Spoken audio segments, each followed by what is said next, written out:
CBDC와 코비드-19는 무슨 관련성이 있는 건가? 중국 같은 경우는 그래서 이미 이제 파일럿 테스트를 작년에 끝냈고 내년에 이제 세계에서 이것들을 이제 활용할 계획을 가지고 있다. 부정적인 것도 있지만 왜 그러면 중앙은행들이 이런 것들을 안녕하십니까. 8월 디지털 자산 웨비나 시작하도록 하겠습니다. 여러분들 그 유튜브로 영상을 보실 때는 저희 보다 좋은 화질을 보시기 위해서는 오른쪽 상단을 누르셔서 화면을 좀 조정하시면 될 것 같고요.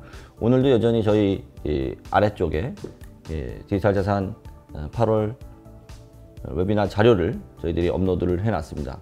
지금까지 총 1월부터 8월까지 8개의 자료들이 올라와 있고요. 하나자산운용의 유튜브 채널을 보시면 저희들이 매월 레포트 발간과 동시에 웨비나를 통해서 해설을 해드린 게 있고 그 영상도 함께 보실 수가 있습니다. 또 저희가 작년에는 디지털 자산의 이해를 좀 돕기 위해서 애니메이션으로 제작한 좀 쉬운 버전도 있으니까 한번 참고해 보시면 좋을 것 같습니다. 오늘 함께 해주신 두 분은 지난달에 이어서 디지털 자산팀 한윤석 팀장님, 안녕하세요. 네, 안녕하세요. 그리고 우리 디지털 자산팀에 제가 지난번에도 이제 불박이라고 불렀죠. 블록체인 박사인 김재선 차장님. 자, 8월 디지털 자산 시장이 상당히 의미 있는 또 반등도 있었어요. 사실 저희들이 디지털 자산 관련해서 너무나 정보도 많고 또 실제로는 또 정보의 어떤 퀄리티를 가늠하기 어려운 개인 투자자들을 좀 돕고자 저희들이 좀 더 객관적으로 또 정보를 좀 전달해 드리자는 측면이기 때문에 가격에 대한 이야기는 좀 지양하도록 하고요. 두 분은 8월 중에 어떤 뉴스가 조금 인상적이었는지 한번 한 분 한 분 소개 부탁드리겠습니다. 그럼 저부터 한번 말씀드리면 저는 이제 사실 지난번에도 언급한 바 있었던 이더리움 관련된 이제 얘기가 언급돼서 있는데 이 관련된 기사가 하나 떴었습니다. 그래서 런던 하드포크가 성공적으로 완료가 되었습니다.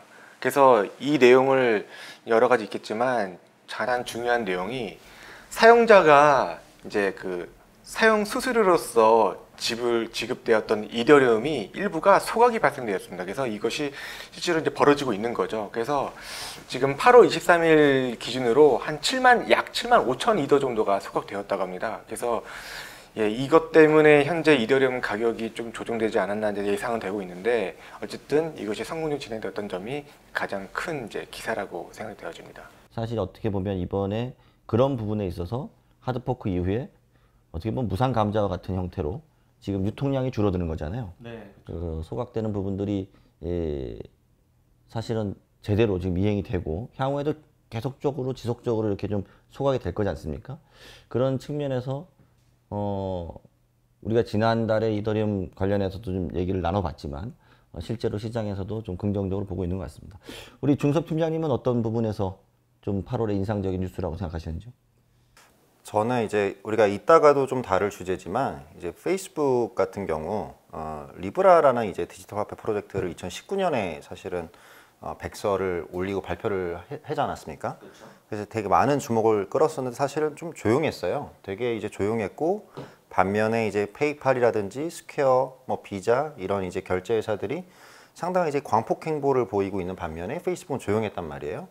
근데 이제 그 페이스북에서 이런 그 리브라가 이름이 DM으로 바뀌었죠. 이 DM 프로젝트 총괄하고 계시는 데비 마커스 이제 부사장님께서 어떤 글을 올리면서 이제 잘 설계된 스테이블 코인이 어떤 현행 금융 시스템보다 나을 수 있다. 이제 이런 걸 올리면서 이제 페이스북의 디지털 월렛인 노비가 출시될 준비가 되어 있다라는 이제 글을 올렸습니다. 그래서 이제 요것들이 우리가 이따가 또 자세히 얘기를 하겠지만 또 중요한 마일스톤 중에 하나가 아닐까라는 생각을 하고 있습니다. 저는 어쨌든 이제 계속해서 글로벌 메이저 금융회사들의 움직임들을 이제 체크하고 있는데 기사화돼서 나왔겠지만 이제 JP 모건 같은 경우가 이제 모든 자산관리자에게 이제 가상자산 펀드를 어세스할 수 있도록 했던 부분이나 사실 이제 골드만삭스와 같은 회사가 이제 SEC에 디파이와 블록체인 자산 관련한 ETF 신청했다는 것도 사실은 조금 좀 인상 깊게 봤던 뉴스인 것 같습니다.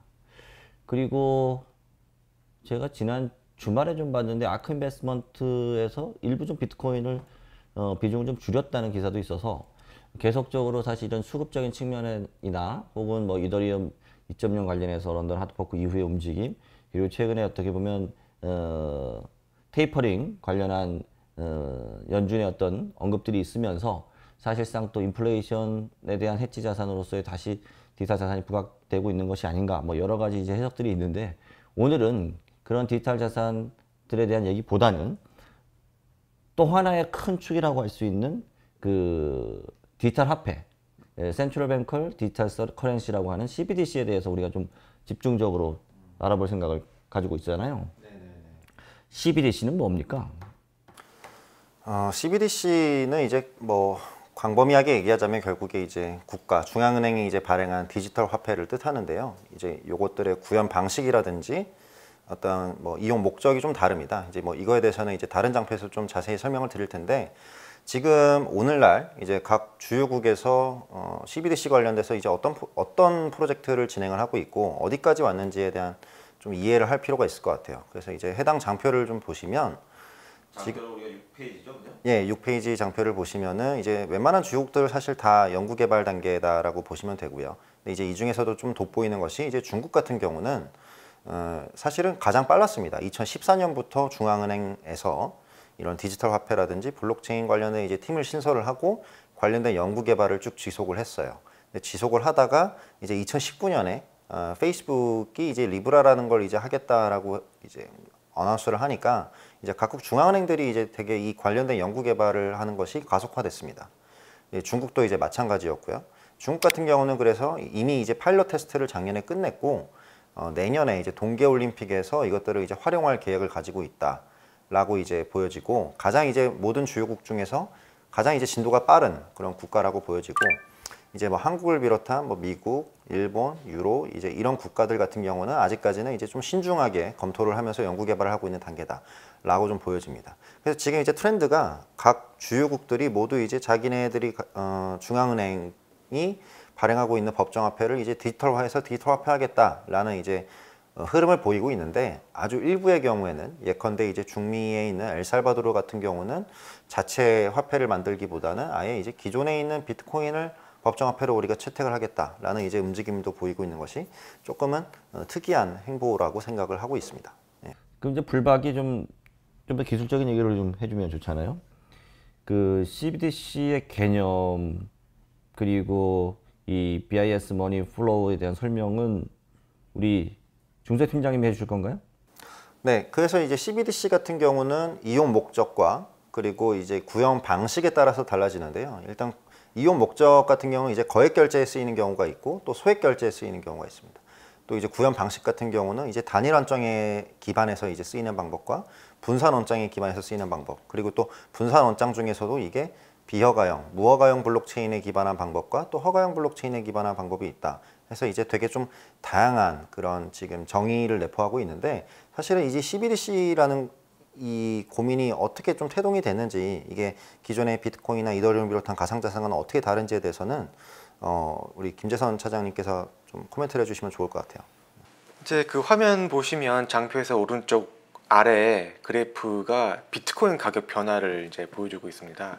보시면 아시겠지만 상당히 가격 변동이 심하죠. 사실 비트코인 외에도 뭐 이더리움, 기타 다른 가상자산들이 다 이런 가격 변동성을 심하게 가지고 있습니다. 근데 이 CBDC 같은 경우는 중앙은행이 보증하는 법정 화폐입니다. 따라서 이 법정 통화와 1:1 교환이 보장되기 때문에 당연히 가치 변동 위험이 없겠죠. 그래서 또한 이제 중앙은행이 발행하기 때문에 화폐의 공신력까지도 담보하고 있다는 가장 큰 특징을 가지고 있습니다. 이 사실이 보면은 이 BIS 머니 플로우를 보면 이게 되게 알록달록하고 이 구현 방식에 따라서 여기서도 지금 4가지로 분류가 된다고 이렇게 했는데 조금 더 이 부분에 대해서 이용 목적과 구현 방식별로 좀 세분화된 설명을 조금 더 해주는 게 좋을 것 같아요. 조석 팀장님. 그래서 이거는 제가 이제 말씀을 간단히 드려보겠습니다. 그러면은 일단은 그 CBDC를 이용 목적별로 크게 구분을 하자면 소액 결제용이 있고 거액 결제용이 있습니다. 근데 거액 결제용 같은 경우에는 이제 중앙은행과 시중 금융기관들 사이에서 이제 통용되는 어떤 화폐를 발행한다는 것을 이제 의미하는 건데 이 같은 경우에는 기존 금융 시스템에 크게 영향을 미치는 부분은 아니기 때문에 아닐 것으로 예상되기 때문에 이제 대부분의 글로벌리 이제 은행들이 여기에 집중하기보다는 소액 결제용에 한정해서 좀 집중적으로 연구를 하고 있는 양상이 지금 보여지고 있습니다. 중국 같은 경우는 좀 수익 결제인데. 네, 맞습니다. 네. 그러니까 알리페이나 사실은 그 텐센트, 위챗페이 같은 쪽에 기존에는 사실은 은행하고 계좌를 연동해서 사실 거기서 충전해서 사실 쓰는 형태였는데 이젠 그게 아니라 그 디지털 월렛 내에 CBDC가 그대로 들어가서 사실은 먼저 소액 결제용으로 지금 상용화 테스트를 한 거고 그거를 내년 동계올림픽에 한번 구현해 보겠다. 이런 그러면 이제 거액 결제용은 어떻게 보면 스위프트 시스템에 대한 어떤 대체가 될 수도 있다고 생각이 되는데 이 부분이 사실은 연구를 하고 있는 쪽이 있나요? 거액 결제용에 한정해서 집중 연구를 하고 있는 것은 보이지는 않고 있고요. 아무래도 지금 CBDC의 가장 큰 장점을 극대화하게 있는 부분이 그 어떤 직접 접근성, 그 이후에 또 한번 이제 나오겠지만 CBDC 장점이 큰 어떤 접근성이라든가 비대면성을 이제 대체 뭐 얘기할 수 있는데 이 부분을 가장 극대화할 수 있는 부분이 소액 결제용에 해당된다고 할 수 있습니다. 그래서 이제 이 소액 결제용을 보다 집중적으로 연구하고 있습니다. 지금은. 사실 이 부분은 저도 관련된 리포트들을 좀 쭉 보면 이제 중앙은행과 시중은행과의 어떤 가버넌스가 되게 중요한 것 같아요. 보면. 그러니까 어떻게 보면 이 CBDC가 어떻게 설계되느냐에 따라서 사실 시중은행의 역할이 중요할 수도 있고 아예 좀 배제될 수도 있는 그런 기술적인 부분이 있더라고요. 그래서 이게 어떻게 보면 정말 이 금융 메커니즘을 획기적으로 바꿀 수도 있을 것 같고 아니면 여전히 기존의 어떤 금융 메커니즘 내에서 그 한계나 어떻게 보면 기득권을 인정하면서 현실적 타협을 한다고 할까요? 기술적으로 문제가 없으나 어떻게 보면 가버넌스적인 그런 문제 때문에 그 합의를 해야 되는 그런 어떤 좀 우리가 좀 백단에 조금은 보이지 않는 그런 큰 파워 게임들이 이 CBDC 안에 있는 게 아닌가라는 생각을 좀 해봤습니다. 맞습니다. 그래서 이제 소액 결제용 같은 경우는 이제 가장 집중적으로 연구되고 있는 하나의 분야인데 이제 구현 방식 기준으로 한번 쪼개보자면 분산 원장 방식이 있고 단일 원장 방식이 있습니다. 말 그대로 분산 원장 같은 경우는 그 동일한 원장들을 여러 참여자들이 유지 보수하고 있는 상황에서 그 원장상에서 이제 그 CBDC를 발행하고 관리한다는 것을 의미하고요.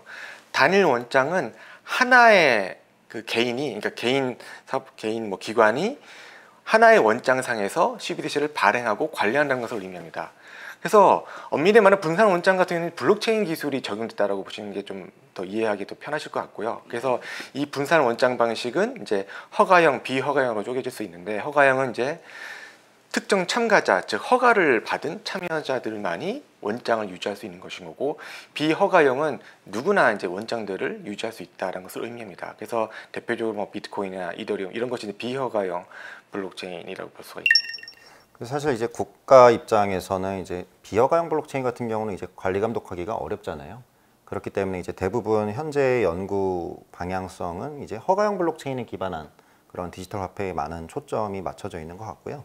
뭐 이제 요거에 대해서는 또 차차 하나하나씩 이제 우리가 알아보도록 할 텐데 사실은 이제 CBDC가 주목받게 된 계기가 있습니다. 그 크게 이제 두 가지가 있는 것 같은데 첫 번째로는 일단은 페이스북의 리브라 프로젝트가 가장 좀 많은 영향을 미쳤던 것 같아요. 그 역사를 조금 설명을 드리자면 2019년 중순에 이제 페이스북이 각종 글로벌 기업들과 연합을 형성을 해서 얼라이언스를 구축하고 우리가 이제 인터넷 커런시를 만들겠다라는 이제 어나운스를 합니다. 백서를 올리고. 그래서 되게 당시에 많은 각국 중앙은행들이 이제 경악을 했죠. 경악을 하면서 절대 안 될 것이다. 이거 뭐 규제를 강화할 것이다. 이제 이런 얘기를 많이 했고 당시에 또 그 데이비 마커스 뿐만 아니라 이제 그 마크 주커버그를 이제 청문회에 불러내가지고 조리돌림 당했죠. 그렇죠. 아주 뭐 탈탈 털었죠. 탈탈 털었고 이제 여러 가지 각종 이제 비판과 이런 것들을 많이 했습니다. 근데 이제 왜 이렇게 긴장을 많이 했냐 중앙은행들이 보면 이제 페이스북의 네트워크가 상당하거든요. 그러니까 페이스북을 가지고 있고 인스타그램 가지고 있고 또 이 메신저, 페이스북 메신저, 왓츠앱 이런 것들을 다 가지고 있는데 이게 페이스북 네트워크가 이제 글로벌리 한 28억 명 정도가 된단 말이에요. 국가도 한 70여 개 국가로 되게 분산돼 있다고 제가 그때 봤던 것 같아요. 그렇죠. 그렇기 때문에 사실 중국을 제외한 거의 이제 모든 국가에서 이게 영향력을 미치는 어떤 일종의 가상의 국가인데 여기에서 통용되는 디지털 화폐를 만들겠다고 하니 당연히 이제 기존의 기득권을 가지고 있는 화폐 발권력을 가지고 있는 중앙은행과 국가 입장에서는 반발을 할 수밖에 없는 것이고 그렇기 때문에 이제 말씀하신 것처럼 이제 조리돌림을 당했다. 그래서 이제 페이스북이 뭘 하냐? 좀 피벗을 하기 시작합니다. 이제 19년 이름도 바꾸고 2020년 말에 이름을 DM으로 바꿔버려요. 리브라에서 우리 DM으로 이름을 바꿀게요라고 하고 당시에 또 중요한 변화 중에 하나가 처음에 이제 리브라 협회에 참여를 했던 주요한 결제 기업들 예컨대 페이팔이라든지 비자, 마스터카드 이런 친구들이 갑자기 빠져버립니다. 이렇게 쏙 빠져버리고 너네 이거 해라. 그러면서 이제 이 친구들은 사업적인 방향성을 가상자산과 CBDC 쪽으로 좀 틀어버려요. 그러니까 이제 좀 기존의 사업자들이 좀 탈퇴를 하고 되게 이제 좀 어려움을 많이 겪고 있던 상황이었다. 그래서 이제 그렇게 보시면 될 것 같고 계획도 아예 수정을 한 게 원래 기존의 페이스북의 계획은 되게 야심쳤었습니다. 그 백서를 살펴보면 우리가 처음에는 허가형 블록체인으로 시작을 하겠지만 향후에는 몇 년 후에는 이것들을 이제 비허가형 블록체인으로 바꿀 것이다. 마치 이제 비트코인이나 이더리움 같은 이런 모든 참여자들이 이 네트워크에 참여할 수 있는 요것들로 바꿀 것이다라고 했다가 이제 해보니까 이제 안 되는 걸 깨달은 거죠. 이 기업이 이걸 하기가 쉽지가 않다라는 걸 깨달았고 됐고 우리가 이제는 그냥 비허가형 블록체인에 집중을 하겠습니다. 그리고 어떤 커런시로서의 기능보다는 어떤 우리가 페이먼트 인프라스트럭처를 제공을 하겠습니다. 라는 쪽으로 좀 피벗을 하고 있다. 그래서 지금 현재 좀 주력하고 있는 거는 이 페이스북의 디지털 월렛으로 불리는 노비 요것들을 이제 준비를 하고 있는 것으로 이제 파악이 되고 있다라고 보시면 될 것 같습니다. 그래서 이제 요것들이 좀 각국 중앙은행들이 경각심을 가지고 CBDC를 좀 연구 개발을 가속화하게 했던 계기가 됐던 것 같고요. 좀 또 다른 또 이벤트가 발생을 했잖아요. 2020년에. 코로나가 이제 등장하게 된 거죠. 그래서 이 코로나가 이런 CBDC의 중요성에 대해서 어떻게 보면 필요성을 인식하게 된 계기가 되었던 겁니다. 그래서 실제로 그 2020년도 BIS 설문조사가 진행된 바 있는데 이때 65개국 주요 은행들이 참여를 했다고 합니다. 그래서 이 왼쪽에 아래 그 그래프를 보시면 가장 아래에 보시면 실제로 그 65개국 중에서 이제 절반 정도가 실제로 그 코비드 19이 CBDC의 중요성을 어떤 깨닫게 된 중요 계기가 되었다라고 응답한 바 있습니다.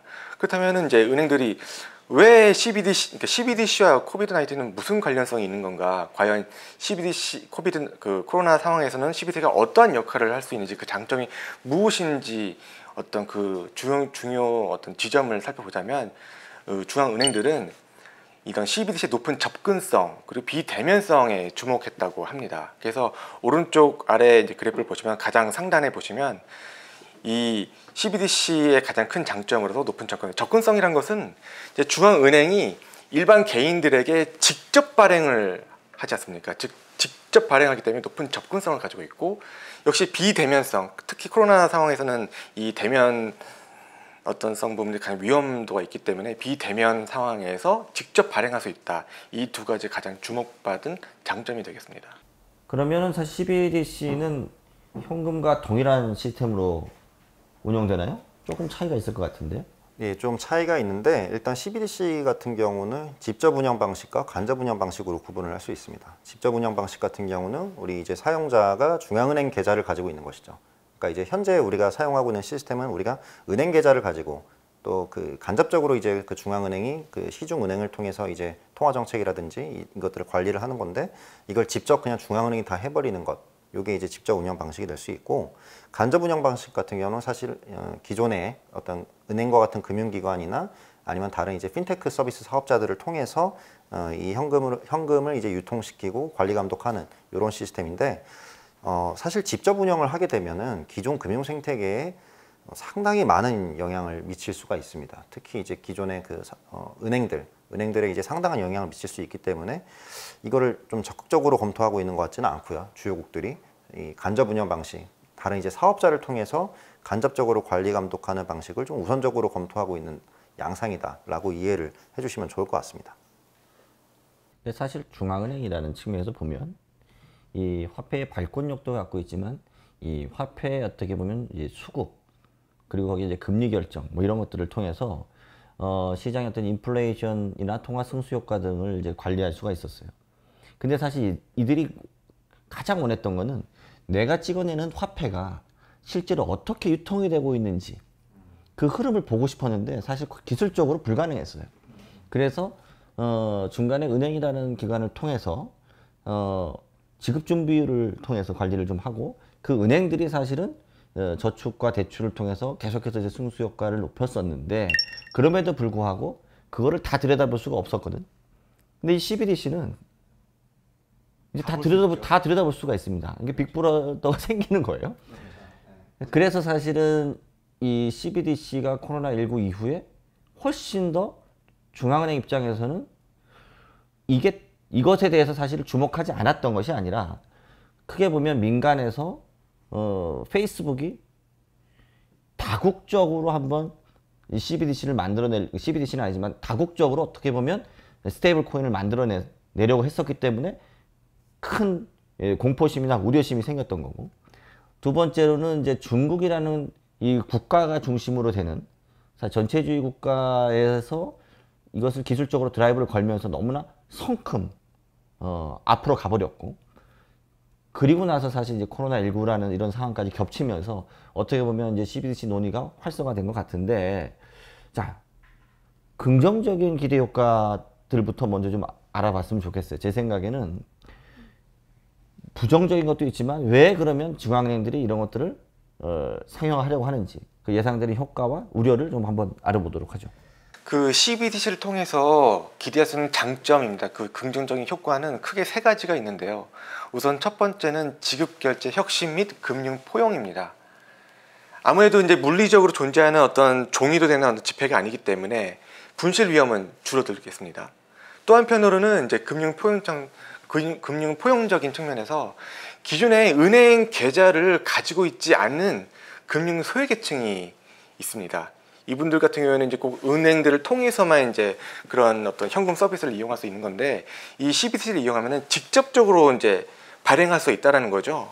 그래서 이런 CBDC를 통해서 어떤 효율적으로 지급결제 수단도 확보할 수 있다는 장점이 될 수 있다는 점이고요.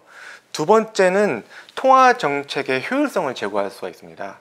이미 앞서 말씀드린 바 있는데, 지금 중앙은행 같은 경우는 어떤 유동성을 조절을 하는 역할을 수행하고 있습니다. 그래서 근데 기존 같은 경우는 시중은행들을 중간 매개체를 활용으로 해서 이제 유동성을 이제 공급을 하고 있는데, 이 CBDC를 하려면 직접 공급할 수 있다는 거죠. 그래서 훨씬 더 효율적으로 이제 이런 통화 정책을 수행할 수 있는 거고요. 세 번째 같은 경우는 지하 경제 양성화 및 금융 안정인데, 사실상 지하 경제가 가장 발생하는 이유는 돈을 숨길 수 있기 때문에 있지 않습니까? 예, 돈을 자금 세탁이라든가 숨길 수 있지 않습니까? 근데 이거는 이제 숨길 수가 없는 거죠. 모든 거래 내역이 추적이 될 수 있는 겁니다. 왜냐하면 디지털 형태로 이제 이 돈이 존재하기 때문에, 따라서 이런 조세 추적 같은 것도 용이하다는 장점을 가지고 있는 겁니다. 그 사실 저번에 이제 코로나 사태 이후에 좀 형성되었던 담론 중에 하나가 이제 그 각 국가가 이제 재난지원금을 이제 뿌리지 않았습니까, 국민들한테. 근데 이제 그 매개체가 은행이라든지 어떤 카드 회사를 통해서 국민들한테 이게 뿌려졌던 건데, 그러니까 우리나라 같은 경우는 이게 별 해당 사항이 없었는데, 예를 들어 뭐 미국이라든지 이런 국가들을 보면은 미국에서 이제 25% 정도의 인구가 언뱅크 계좌를 가지고 있지 않다든지 아니면 언더뱅크, 그러니까 좀 제한적인 금융 서비스를 이용하고 있다고 해요. 그러니까 이제 재난지원금을 이거를 뿌리고 싶어도 이 계좌가 없거나 내가 금융 서비스를 제대로 이용하지 못하기 때문에 이것들이 좀 어려운 부분이 있었는데, 이것들을 다 이걸 디지털화 해버리면 이런 부분들이 좀 용이해지지 않겠냐. 그래서 이제 금융 포용력을 좀 높이지 않겠냐라는 이제 담론이 많이 형성이 됐던 것 같습니다. 코비드-19 이후에. 사실은 CBDC에 대한 긍정적인 효과가 있음에도 불구하고 사실은 이 CBDC가 상용화 되겠느냐, 혹은 CBDC가 기존 금융 인프라에 주는 충격이 커요. 특히 이제 은행에 주는 충격이 큰데, 지금 우리가 이제 디파이라고 해서 사실은 일부 관심을 갖고 있는 사람들 중심으로는 이 시장이 계속적으로 성장을 하고 있지 않습니까? 디지털 월렛이라는 것은 사실 은행의 계좌를 대체하는 부분이고, 실제로 어떻게 보면 개인이 디지털 디바이스를 갖고 있고 그 안에 디지털 월렛을 갖고 있다는 것은 사실상 은행을 소유하고 있는 것과 마찬가지다. 그리고 이들이 과거처럼 은행에 예금을 하는 것이 아니라 디파이를 통해서 본인이 보유하고 있는 디지털 자산을 충분히 일드 파밍, 사실은 이제 운용을 해서 이자를 받을 수 있는 시스템이 되잖아요. CBDC 역시 이 자산을 가지고 보유하고 있는, 디지털 월렛을 보유하고 있는 개인들이 각각의 어떤 솔루션들을 찾아서 투자를 할 가능성이 높아지기 때문에 중간에 은행이라는 곳이 과거처럼 예금으로 저리로 자금을 조달해서 그것을 다시 대출하는 기능으로 민간 경제에 뿌렸던 이 펑션, 이 기능들이 상당히 메커니즘 자체가 바뀔 가능성이 높다고 저는 생각을 하는데, 그렇죠. 이게 어떻게 보면 시중 은행 입장에서는 이 CBDC가 확대되는 것에 대한, 또 금융 생태계가 파괴되는 것에 대한, 본인의 기존에 어떻게 보면 수백 년간 이어왔던 은행 시스템이 붕괴되거나 혹은 큰 어떤 챌린지가 있을 것이라는 것에 대한 위기의식이 있을 것 같아요. 그래서 사실은 거부하지 않을까? 어떻게 두 분은 생각하십니까? 그 말씀하신 것처럼 이해상충 관계가 있다고 보고요. 그리고 이제 디지털 월렛이 사실상 은행의 역할을 하지 않을까 싶어요. 미래에는 개인이 자산을 소유하고 이것들을 관리 감독하고 운용하고 또 이 디지털 월렛 사업자가 기존의 금융기관의 역할을 하는 그런 방식으로 이제 전개가 되면 이러한 거대한 변화에서 우리가 뭐 그 기술 발전의 역사를 보면은 이렇게 좀 파괴적인 혁신이 있을 경우에 이제 승자도 있지만 패자도 있지 않습니까? 그렇죠. 이제 어떠한 또 이 시스템을 잘 이용하는 디지털 월렛 관련된 비즈니스라는 또 승자가 있을 것이고, 또 이 패자 같은 경우는 이제 아직 좀 조심스럽긴 합니다만 기존의 이 금융 인프라와 은행 인프라를 통해서 상당한 수익을 올리고 있었던 사업자들은 좀 공경에 처하지 않을까, 이제 이런 좀 우려가 있는 것으로 이해하고 있습니다. 근데 또 다른 거는 인간의 본연의 어떤 익명성? 어떻게 보면 사생활 보호? 이런 측면에서 보면 이 CBDC라는 게 개인의 모든 그 금융 활동을 다 쳐다볼 수 있게 된단 말이에요. 숨고 싶은 욕구가 있을 수 있잖아요. 자, 그럼 이거를 이 CBDC가 블록체인 테크놀로지를 통해서 발행이 되고 유통이 되면 감출 수가 없어요. 맞습니다.